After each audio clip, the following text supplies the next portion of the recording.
Hello all வணக்கம். ஒரே நாள்ல 23 விக்கெட். வாண்டரஸ் டெஸ்ட் பயங்கரமா சூடு பிடிச்சிருச்சு முதல் நாளே. பீடாக் welcome to the show.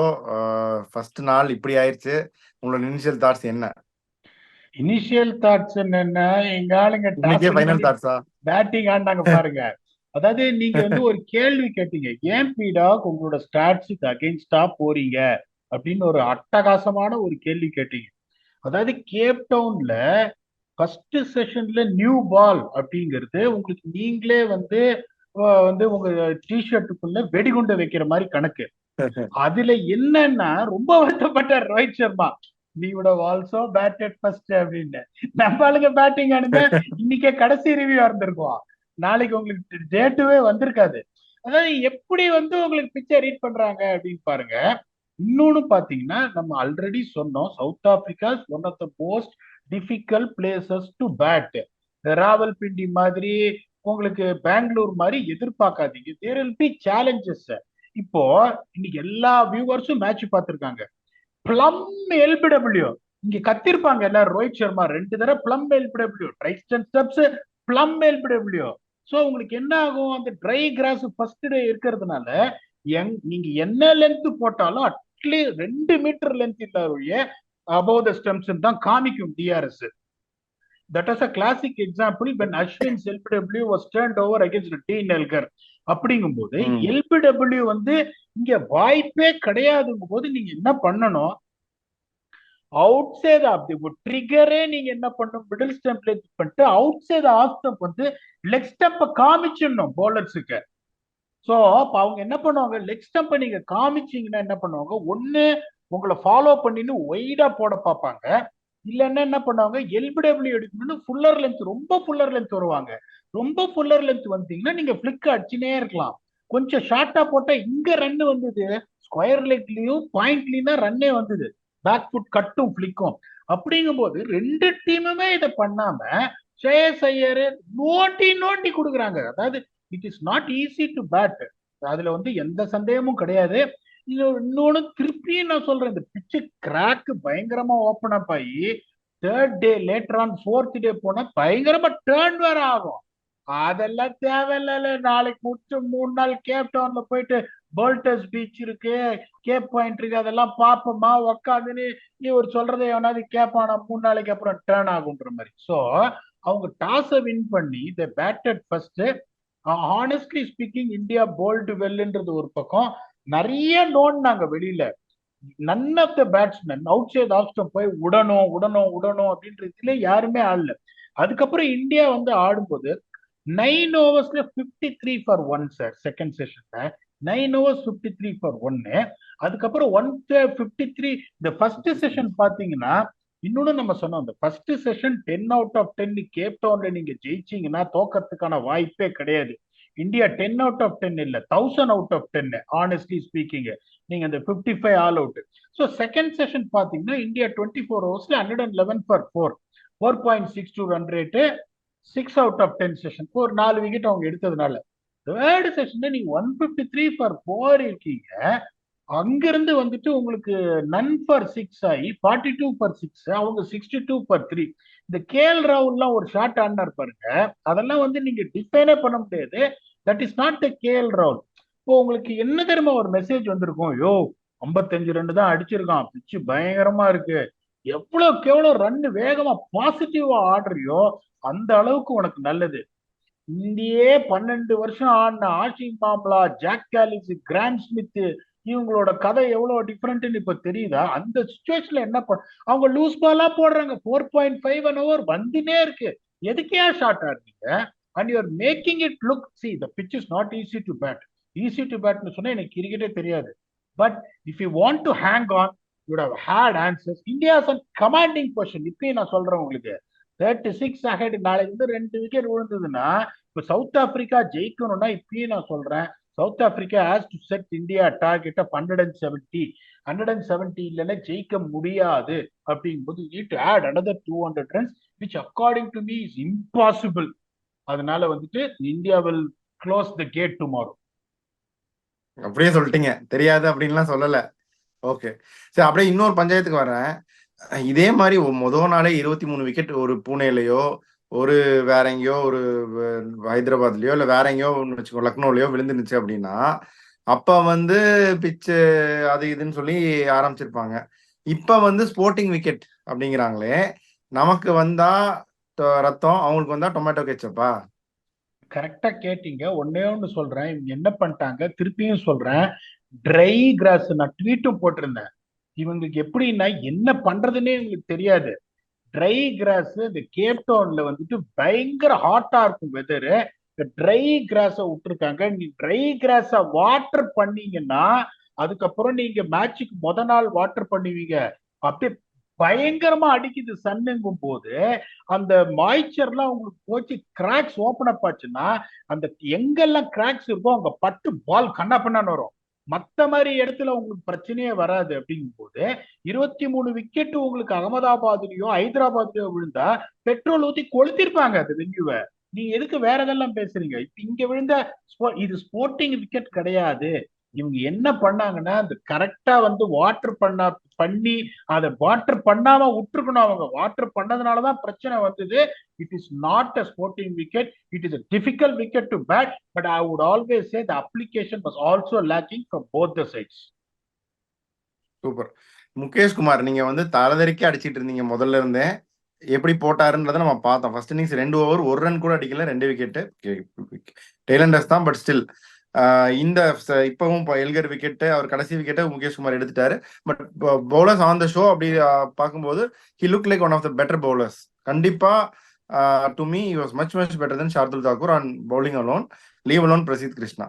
So இதை நீங்க முதல்ல இருந்தே சொல்லிட்டு இருக்கீங்க, இன்னைக்கு பார்த்துட்டு நான் சொல்றேன். இதை பத்தி என்ன நினைக்கிறீங்க சார்? ஃபர்ஸ்ட் அந்த கண்டிஷன்ஸுக்கு என்ன லென்த் போட்டா எஃபெக்டிவா இருக்கும் ஃபர்ஸ்ட் ரிசர்ச். அந்த லென்த்தை எந்த பவுலரோட கன்சிஸ்டன்டா போட முடியும், அது செகண்ட் ரிசர்ச். நீ எதுவுமே பண்ணாம முகேஷ் குமார் பிரிட்டோரியால ஆட்டிருந்த விட்டு 2 பக்கமும் நோண்டி இருப்பாரு. அதுல ஒண்ணு சந்தேகமே கிடையாது. இப்ப நிறைய பேர் கேக்குறாங்க, இந்த டீம் கிட்ட தோத்தாங்க, சவுத் ஆப்பிரிக்கன் டீம் கிட்ட கேக்குறாங்க, ஏன் தோத்தாங்க? கொஞ்சம் கூட ஒரு பிளானிங்கே இல்லாம யார் எப்படி ஆடுறது? அதுக்கப்புறம் நான் ஒரு தெரியாம ஒரு கேள்வி கேட்கிறேன், தப்பா நினைக்காதீங்க, இல்ல நீங்களே சொல்லுங்க.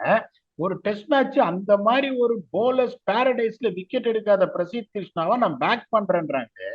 500 விக்கெட் இன்னும் எட்டி பார்த்தா இருக்கிற ஒரு சுச்சுவேஷன்ல இருக்கிற ஒரு லெஜெண்டை வெளியே உட்காந்து வைக்கிறாங்களே, எப்படியா இதெல்லாம் பண்றீங்க? அப்ப அது வந்து இந்த பேக்கப்ன்றது ஒரு யங்ஸ்டருக்கு தான். ஒரு 500 விக்கெட் கிட்ட இருக்கிறது கிடையாது. அவர் ஒரு 15 ரன் அடிச்சிருப்பாரு இன்னைக்கு பேட்ல. நான் சொல்றேன் கேளுங்க.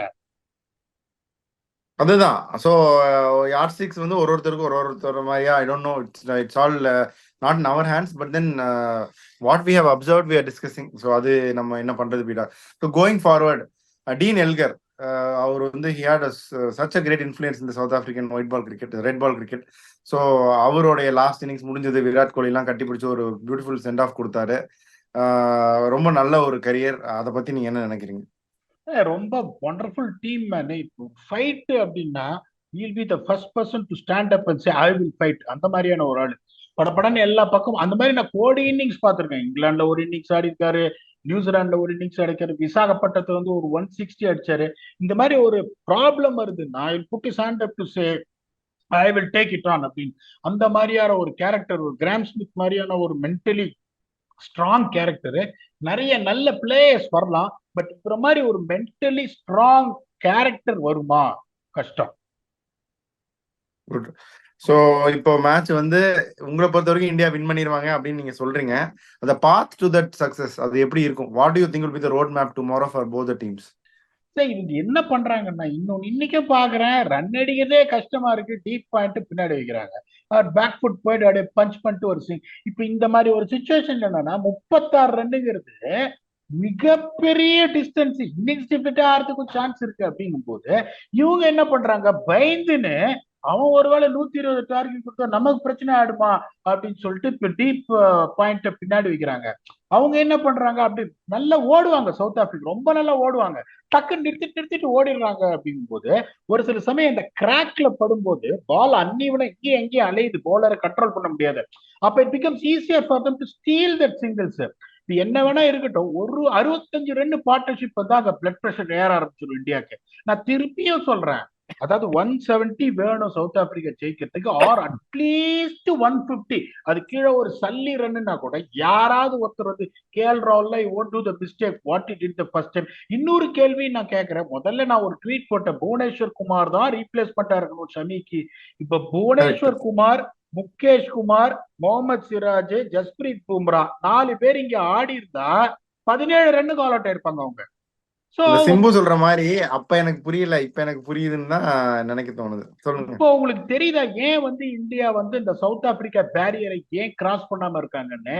ஆஸ்திரேலியா எல்லாம் பாத்தீங்கன்னா ஃபர்ஸ்ட் 12 ஓவர் அங்கங்க அலையும், சீம் மூவ்மெண்ட் இருக்கும்.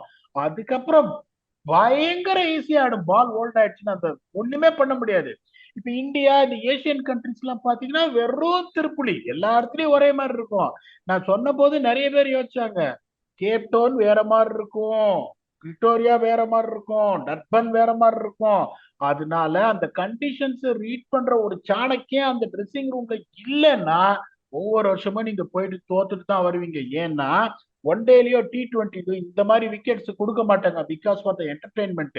இதுவே வந்து நான் திருப்பி சொல்றேன், அது வந்து இப்ப வெஸ்டர்ன் ப்ராவின்ஸ் அவங்க என்ன தேவைன்னா 5 நாள் ஆடணும் தான் பார்த்தாங்க. இந்த கிரவுண்ட்ஸ்மேன் என்ன பண்ணிட்டாங்க, இந்த வாட்டர் பண்ணி கடுபடு பண்ணிட்டாங்களே ஒழிய, இந்த வாட்டர் பண்ணாம இருந்திருந்தாங்கன்னா ஃபர்ஸ்ட் செஷன் இதே மாதிரி கஷ்டமா இருக்கும், அதுக்கப்புறம் ஸ்லோவா யூஸ் அவுட் ஆகும், 5 நாள் போயிருக்கும் டெஸ்ட் மேட்ச். இப்ப நடுவில் இந்த கிரவுண்ட்ஸ்மேன் பூந்து பண்ண இந்த இதனாலதான் இந்த மாதிரி ஆயிடுச்சு pitch. But no point in talking about it. What India has got to do is very simple, let them earn every single run. இந்த மாதிரி ஒரு பிச்சில் நான் பவுண்டரி அடிக்கிற ப்ரெஷரை யூஸ் பண்றதுக்கு போனா விக்கெட் விட சான்ஸ் இருக்கு. அதே மாதிரி இந்த பேட்டிங் லைனப் ரொம்ப thin, Marco Jansen, Keshav Maharaj, Kagiso Rabada. உங்களுக்கு பெருசா வந்து போனது மாதிரி பேட்டிங் லைனப்பும் கிடையாது. ஒரு விக்கெட் நீங்க மார்க்ரமே இந்த பெடிங்கமே எடுத்துட்டீங்கன்னா லீடுக்குள்ள, அதுக்கப்புறம் ஒரு 10 ரன்ல ஆல் அவுட் ஆடுவாங்க. யூ வில் சேசிங் 15 or 20 அப்படிங்கும்போது that is what India got to do, not to go defensive by conceding easy runs. If they do that நாளைக்கு ரொம்ப சீக்கிரம் மேட்ச் முடிஞ்சிடும், அதுல ஒன்றும் சந்தேகமே கிடையாது. ஓகே. இப்ப நாளைக்கு மேட்ச் ஆரம்பிக்கும் போது ஃபர்ஸ்ட் 1 ஹவர் கொஞ்சம் இன்னும் ஹெல்ப்ஃபுல்லா இருக்குமா சீமர்ஸ்க்கு? என்ன நினைக்கிறீங்க? அது நிறைய பேர் கேட்குறாங்க, இந்தியன் ஃபேன்ஸ். ஃபர்ஸ்ட் செஷன் எப்பவுமே கேப்டவுன்ல வந்து ஆடுறது கஷ்டம். நீங்க சொல்றீங்க. First session 43% of the wickets விழுதுன்னு நான் சொன்னேன். இப்ப இன்னைக்கு 23 இது விக்கெட்ல 10 விக்கெட் ஃபர்ஸ்ட் செஷன் விழுந்திருக்கு. Okay, the trend will continue tomorrow even with the old ball.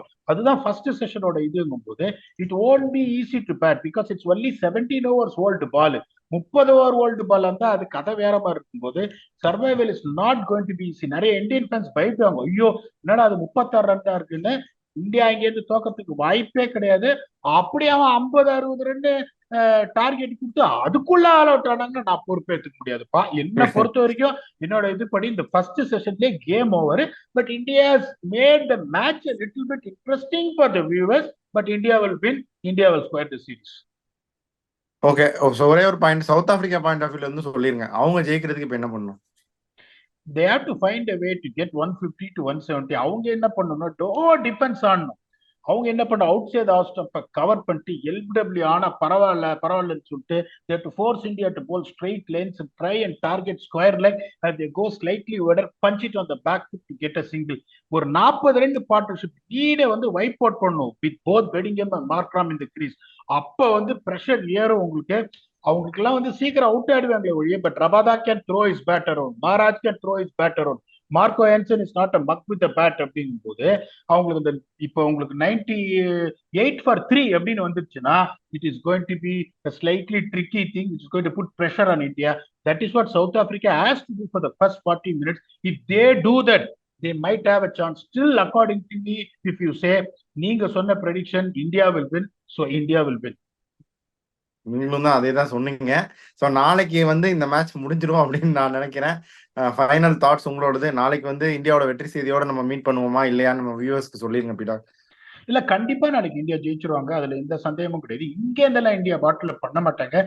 Because வந்து south Africa been very wonderful host. ஏன்னா இந்த T20ல இருந்து டெஸ்ட் வரைக்கும் ஒரு டாஸ் கூட நம்ம ஓவர் கான்ஃபிடென்ட்டா இருக்கோம் நிறைய பேர் சொல்லுவாங்க கமெண்ட்ஸ்ல, அதையும் கொஞ்சம் மைண்ட்ல வச்சுக்கோங்க. இதுல ஓவர் கான்பிடன்ட் கிடையாது. இப்ப நான் என்ன சொல்றேன்னா, the first session is going to be very difficult to bat again. First செஷன்றது உங்களுக்கு ஒரு 24ல இருந்து 27 ஓவர் இருக்கு, அந்த லாங் பேசேஜ் டு கோ. எனக்கு என்னைக்கு ஓவர் கான்பிடன்ஸ் பேச்சுக்கே இடம் இல்லை sir. I'm honestly pudding on நம்ம மை. அப்படி சொல்லுவாங்கன்னு சொல்றேன். I understand. அது ஃபுல்லாவே நான் வியூஸ சொல்லுவேன். ஒரு தடவை தப்பா போகும், ஒரு தடவை ரைட்டா போகும். I can't get it right all the time. With what I know in Cape Town, with the way the pitch is behaving, the cracks will open up even tomorrow more அப்படிங்கும்போது it is not going to be easy to bat போது South Africa has got probably 3% of chance to win. அங்கேருந்து அவங்க ஜெயிச்சாங்கன்னா to put our hand up and say well played because I don't see it happening. இது வரைக்கும் T20 சீரீஸ்ல இருந்து இன்னி வரைக்கும் ஒரு டாஸ் கூட சவுத் ஆப்பிரிக்கா தோக்கல. டாஸ்ங்கிறது சவுத் ஆப்பிரிக்கால பெரிய vital thing. T20 series draw ஆச்சு, ஓடிஐ சீரீஸ் டிரா ஆச்சு, டெஸ்ட் சீரீஸும் டிரா போதுங்கும் போது ஒரே ஒரு வென்யூல தான் டாஸ் பண்ணி இந்த ஓடிஐல தான் they made the right decision. அதுக்கப்புறம் எல்லா டெசிஷனும் தப்பு. had India played the right playing 11 in the last game, had India approached strategically well, India would have been 1-0 up coming to Cape Town. They would have done it 2-0. It shows very clearly they have no idea about the conditions. போது இன்னைக்கு south Africa கொடுத்த வந்து அந்த ஒரு கிஃப்டை நாளைக்கு India கண்டிப்பா use பண்ணுவாங்க. நாளைக்கு நம்ம சீக்கிரமாவே இந்த வீடியோ அப்லோட் பண்றோம். மேட்ச் சீக்கிரம் முடிஞ்சிரும். Will come back to the smiling faces. India might not have won the series, but it's not a bad deal to square a series. That is an effort. Until we come back with more smiling faces tomorrow to show, to say that நம்ம இவரு octopus is always right அப்படின்னு சொல்லிட்டு. until we come back, thanks a lot and bye bye.